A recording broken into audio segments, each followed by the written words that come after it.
বাংলাদেশের রাজনীতিতে এখন ৩টি বিষয় বহুল আলোচিত।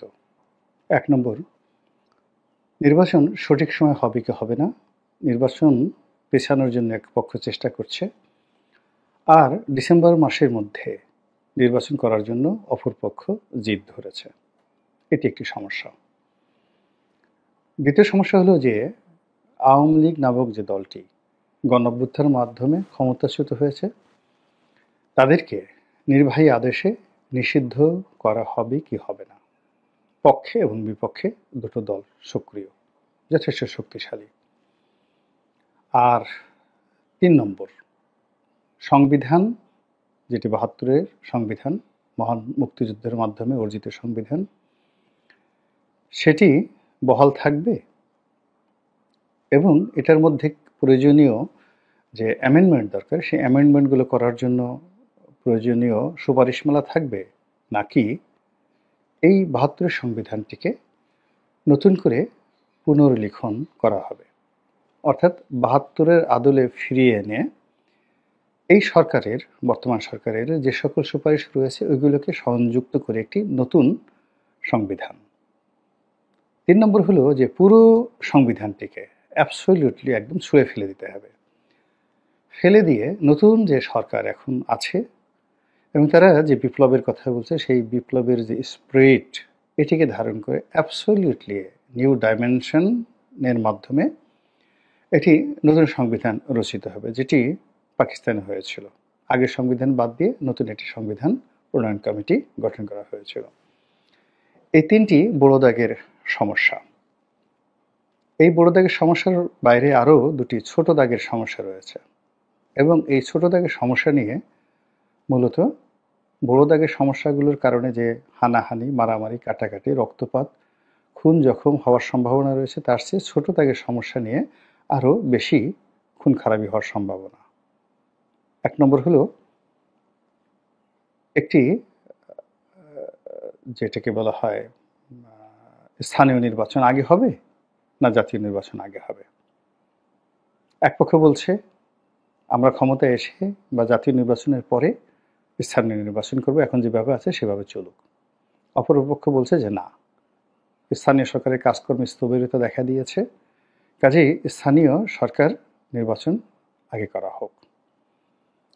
দ্বিতীয়ত হলো যে আরেকটি রেফারেন্ডাম নির্বাচন, জাতীয় নির্বাচনের আগে, যে নির্বাচনটি মূলত কনস্টিটিউশন, নতুন সংবিধান রচনা করার জন্য যে নির্বাচন হয়, সেই রকম একটি সাংবিধানিক যে কমিটি বা সাংবিধানিক একটা ভিত্তি তৈরি করার জন্য যে কনস্টিটিউশনাল অ্যাসেম্বলি, এরকম একটা নির্বাচন, যেটি ৭০-এর নির্বাচনটা যে কারণে হয়েছিল এবং যেভাবে হয়েছিল, ওই আদলে সংবিধান রচনার জন্য কেবল একটা নির্বাচন। এবং যারা এই নির্বাচিত হবেন তাদের প্রথম কাজ হবে একটা সংবিধান প্রণয়ন করা, তারপরে ওটি আবার তারা জাতীয় পার্লামেন্টের মেম্বার হিসেবে কাজ করতে পারেন অথবা অন্য যে কিছু হতে পারে। এই দুটো সমস্যা, আগের ৩টি বড় সমস্যার চাইতে এই দুটো সমস্যা ছোট দেখতে, কিন্তু এর মাধ্যমে বিভেদ, বিসংবাদ, মারামারি, কাটাকাটি হওয়ার সম্ভাবনা আগেগুলোর চাইতে বেশি। এখন এই সমস্যাগুলোর কি হবে? সমস্যাগুলোর একটা নিষ্পত্তি হতে হবে, মাঝামাঝি হওয়ার কোনো স্কোপ নেই। এখানে যারা এর পক্ষে আছেন তাদেরকে বিজয়ী হতে হবে, অথবা যারা এর বিপক্ষে রয়েছেন তাদেরকে বিজয়ী হতে হবে। এর মাঝামাঝি কোনো কিছু হওয়ার সম্ভাবনা নাই। যদি মাঝামাঝি কোনো কিছু হয়, সেখানে এক পক্ষের কবরের উপর অন্য পক্ষের প্রাসাদ রচিত হবে। আপনারা সবাই জানেন যে রাজনীতি এমন একটা বিষয়, এটি যুদ্ধের চাইতেও মহাপ্রলয়, এবং এটিকে বলা হয় অনেকটা ওয়ান ওয়ে ট্রাফিক। একবার যদি আপনি এই ঘরের মধ্যে, রাজনৈতিক কোনো ঘরের মধ্যে ঢুকে পড়েন, এখান থেকে বের হতে পারবেন না, আপনাকে এর সঙ্গে লড়াই করে বাঁচতে হবে। এখন ইচ্ছাই হোক, অনিচ্ছাই হোক, নিয়তির খপ্পরে পড়ে হোক, লোভের পাল্লায় পড়ে হোক, যেভাবে হোক না কেন, ডক্টর মোহাম্মদ ইউনূসের নেতৃত্বে অন্তর্বর্তীকালীন সরকারের যে সকল কর্তা ব্যক্তিরা এই বর্তমান অন্তর্বর্তীকালীন সরকারের কর্মকাণ্ডের সঙ্গে জড়িত হয়ে পড়েছেন, এদের মধ্যে সাংবাদিক আছেন, ব্যবসায়ী আছেন, আমলা আছেন, কামলা আছেন, সাবেক আমলা আছেন, বুদ্ধিজীবী আছেন, আরও অনেকে বিশ্বাস করেন যদি এদের পতন হয় কিংবা এরা যদি পরাজিত হয়, তাহলে আওয়ামী লীগের লোকজনদেরকে যেভাবে অপমানিত করে, লাঞ্ছিত করে কোর্ট কাছারিতে হাজির হতে হচ্ছে, পিঠমোড়া করে বেঁধে, হ্যান্ডকাপ পরিয়ে, মাথায় হেলমেট পরিয়ে আনা হচ্ছে। অনেককে, ইনু সাহেবকে দেখলাম, সত্য না মিথ্যা জানি না, জেলখানার যে ভিজিটর রুম এরকম কিছু একটা হবে, সেখানে তিনি দেখা করতে আসছেন, ওখানে তাকে আচ্ছা মতো কিল ঘুষি মারা হচ্ছে। আবার যখন কোর্টে হাজির করা হচ্ছে, তখন আর এক দফা ডিম মারা, কিল ঘুষি মারা, লাথি গুঁতো মারা, এরকম জিনিসগুলো অনেকগুলো হচ্ছে, যেটি আওয়ামী লীগের পতনের আগে কল্পনাই করা যেত না। বিএনপির কোনো নেতাকে এভাবে হেলমেট পরিয়ে, এভাবে মারধর করে আওয়ামী লীগ কোর্টে উঠিয়েছে বা উঠাবে, এটা আমরা কল্পনাই করতে পারতাম না। সারা বাংলাদেশে কিয়ামত হয়ে যেত, কিন্তু যেটি এখন হচ্ছে।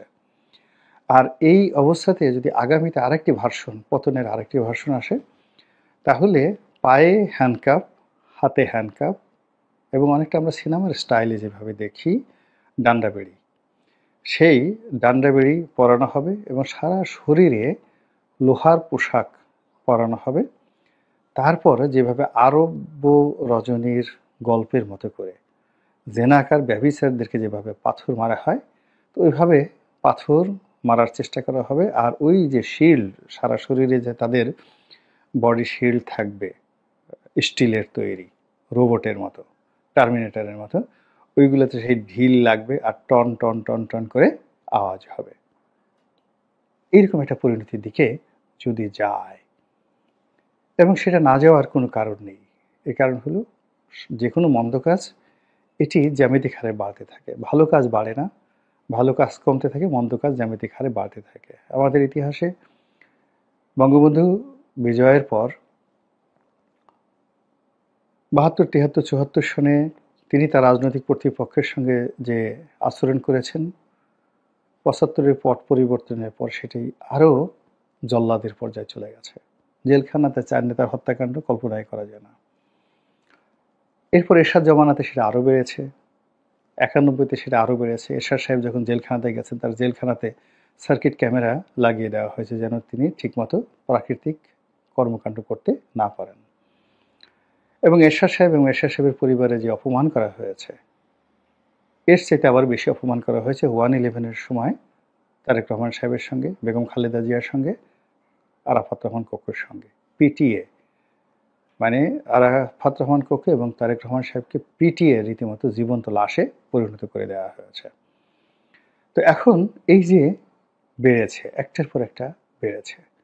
আবার আওয়ামী লীগ জমানাতে যেভাবে ক্রস ফায়ার হয়েছে, যেভাবে আয়নাঘর হয়েছে, যেভাবে ডিবি অফিসে নিয়ে নির্যাতন করা হয়েছে, তার সঙ্গে জ্যামিতিক হারে পাল্লা দিয়ে এই বর্তমানে ইনু মিনু টিনু যারা ধরা পড়েছেন তাদের সঙ্গে হচ্ছে। আগামী দিনেও যারা ঘিনু মিনু পিনু, চিনু মিনু টিনু, এদেরও এই অবস্থা যেটা বললাম, যে ওইরকম হাতে পায়ে ডান্ডা বেড়ি পরিয়ে এরকম ঘটানো হবে। তো সেটা যদি ঘটানো হয়, তাহলে আপনি বুঝছেন, আমি বুঝছি, এখন যারা আছেন তারা কি বুঝেন না? অবশ্যই বুঝেন। ফলে এই বোঝার কারণে কি করছেন, তারা ইস্যু তৈরি করছেন তাদের ক্ষমতাকে পাকাপোক্ত করার জন্য, অথবা নিরাপদ প্রস্থানের জন্য, অথবা তারা যাদের হাতে ক্ষমতা হস্তান্তর করবেন তাদের সঙ্গে একটি হৃদ্যতাপূর্ণ আন্ডারস্ট্যান্ডিং তৈরি করার জন্য। এবং অতীতে এইভাবে অনেকবার হয়েছে। যেমন এরশাদ সাহেবকে একটা সেফ এক্সিট দেওয়ার কথা হয়েছিল, পরবর্তীতে সেই সেফ এক্সিটটা না দেওয়ার কারণে বিএনপিকে অনেক, যাকে বলা হয়, দায় পরিশোধ করতে হয়েছে। তারপর ৭৫-১৫ আগস্টের যারা হোতা ছিলেন তাদেরকে সেফ এক্সিট দিয়েছিলেন জিয়াউর রহমান সাহেব, এটি ক্যান্টনমেন্টের একটা সিদ্ধান্ত ছিল। আবার 1/11-এর যারা হর্তাকর্তা ছিলেন তাদেরকে শেখ হাসিনা সেফ এক্সিট দেবেন এই চুক্তিতে স্বাক্ষর করে তাকে ক্ষমতা আসতে হয়েছে। তো এরকম সবসময় হয়। আবার এখন যারা ক্ষমতায় এসেছেন তারা শেখ হাসিনা এবং তার যারা লোকজন আছেন তাদের সবাইকে সেফ এক্সিট দিয়েছেন। কাজেই এখন যারা ক্ষমতা আছেন তারা তাদের সেই সেফ এক্সিটের বিষয়ে শতভাগ নিশ্চিত না হওয়া পর্যন্ত 100% নিশ্চিত না হওয়া পর্যন্ত এইরকম যে ইস্যুগুলো বললাম, ছোটোখাটো ইস্যু, বড় ইস্যু, সব মিলিয়ে তালবাহানা হতে থাকবে, এর কোনো সমাধান নেই। দ্বিতীয়ত, প্রতিপক্ষ তারা আবার যদি কোনো কারণে ঢিল দিয়ে দেয়, তাদের দাবি থেকে সরে আসে, তারা পরাজিত হয় এবং তারা কোনো কারণে যদি বিজয়ী না হয়, এবং এই যে এখন অন্তর্বর্তীকালীন সরকারের চাল বা চালবাজির সঙ্গে তারা পরাজিত হয়ে যায়, তাহলে তাদেরও পিঠের চামড়া থাকবে না, তাদের অস্তিত্ব থাকবে না। ইলেকশনে জয়লাভ দূরের কথা, এর পরবর্তীতে যদি সেনাবাহিনী অ্যাকশনের নামে, পুলিশ অ্যাকশনের নামে দেশে জরুরি অবস্থা জারি হয়, তাহলে বিশ্বাস করেন বাংলাদেশে আওয়ামী লীগের যত ক্ষতি হয়েছে তার চেয়ে বেশি ক্ষতি হবে এখন বিএনপির এবং জামাতের। এখন পশ্চিমারা যেভাবে জঙ্গিবাদের বিরুদ্ধে কথাবার্তা বলছে, যদি এই সরকার দীর্ঘমেয়াদে ক্ষমতায় থাকে বা সেনাবাহিনী ক্ষমতায় আসে, তাহলে এই যে যাদের বিরুদ্ধে জঙ্গিবাদের অভিযোগ আছে তাদের চামড়া তুলে ফেলা হবে, পশ্চাৎ দেশের চামড়া রীতিমতো তুলে ফেলা হবে। ফলে যারা নির্বাচন দাবি করছে তারা মূলত একটা ব্রিদিং স্পেস চাচ্ছে। জয় হোক পরাজিত হোক, একটি রাজনৈতিক সরকারের অধীনে নির্বাচন এর পর যে কোনো দমন পীড়ন সেটার একটা সীমা পরিসীমা থাকে, কিন্তু অনির্বাচিত সরকারের অধীন কোনো দমন পীড়নের সীমা পরিসীমা থাকে না।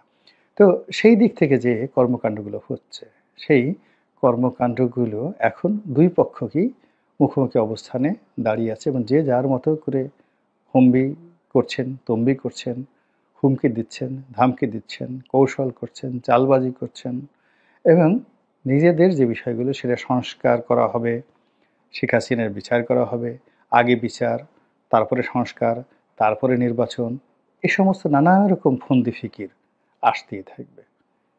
এখন পবিত্র মাহে রমজান চলছে, মাহে রমজানের পরে এটা একই সাথে ত্রিমাত্রিক আকাশে বাতাসে বাঁচতে থাকবে। টেলিভিশন টকশোগুলো মানে ফাটাফাটি, ইউটিউবে আমরা যারা বলছি আমাদের রমরমা অবস্থা তৈরি হয়ে যাবে ঈদের পরে। তারপরে পত্রপত্রিকাগুলো সাধ্যমতো লিখবে, দেশের বাইরে যারা আছে তারা খোঁচাতে থাকবে, দেশের ভিতরে যারা আছে তারা পুরো পরিস্থিতি উত্তপ্ত করার চেষ্টা করবে। সব মিলিয়ে যারা রাজনীতিবিদ আছেন তারা, ক্ষমতায় যারা আসতে চান তারা, আওয়ামী লীগ এবং ডক্টর মোহাম্মদ ইউনূস সহ তার যারা সহযোগী রয়েছেন, কেউ শান্তিতে থাকতে পারবেন না।